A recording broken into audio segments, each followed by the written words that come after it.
भगवान ने पक्षपात कहिए या कृपा कहिए, जो भी शब्द आपको अच्छा लगता है, मनुष्य के साथ ये सृष्टि में कृपा पूर्वक एक पक्षपात किया है। सबको भगवान ने दो दो आंखें दी है। केवल मनुष्य ऐसा सौभाग्यशाली है जिसको 4 आंख भगवान ने दी। चींटी से लेकर हाथी तक सबको 2-2 आंखें। मनुष्य को 4 आंख मिली है, 2 माथे की और 2 हृदय की। माथे की आंखों से बाहर का संसार दिखाई देता है और हृदय की, मन की आंखों से ईश्वर दिखाई देता है, भगवान दिखाई देता है। इसलिए आपने देखा होगा भजन में आप अपनी आंखें बंद कर लेते हैं, क्योंकि माथे की आंख बंद होते ही भीतर की खुल जाती है। आप मंदिर में भी जाते हैं, बिहारी जी का भी दर्शन करते हैं, जैसे ही पर्दा हटता है बिहारी जी की एक झांकी देखते ही आपकी आंखें बंद हो जाती हैं। जो बिहारी जी बाहर वहां खड़े थे गर्भगृह में, वही हमारे हृदय में विराजमान हैं। भीतर की आंखें हृदय के भगवान का दर्शन करती हैं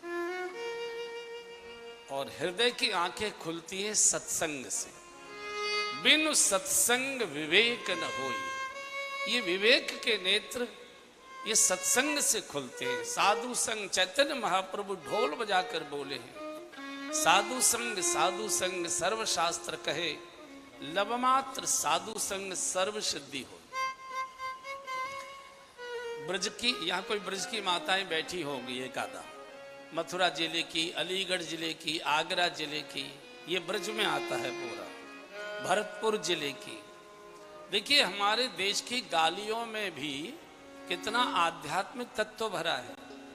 जैसे किसी बच्चे से कोई भूल हो जाए, गलती हो जाए, अपराध हो जाए, या उसको कुछ ठोकर से कोई बड़ी चीज टूट जाए, फूट जाए, तो माँ गाली देती है, तेरे हिये माथे की दोनों फूट गई क्या? ये तूने गलती कर दी, तेरे हिये माथे की दोनों फूट गई क्या? गांव की, ब्रज की, बिना पढ़ी लिखी अशिक्षित माताओं को भी ये ज्ञान है कि माथे की भी 2 होती है और हृदय में भी 2 होती है। माथे की अगर फूट भी जाए और हृदय की सत्संग के माध्यम से खुली रहे तो भी खतरा नहीं है, भगवान का दर्शन आराम से होगा।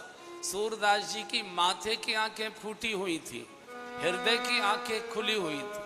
हर समय भगवान कृष्ण का दर्शन करते थे और उनके दर्शन के कारण से जैसे भगवान दिखाई दे रहे हैं, जैसे भगवान ने आज स्वरूप बनाया है, वैसे ही पद लिखना शुरू कर देते, पद गाना शुरू कर देते थे।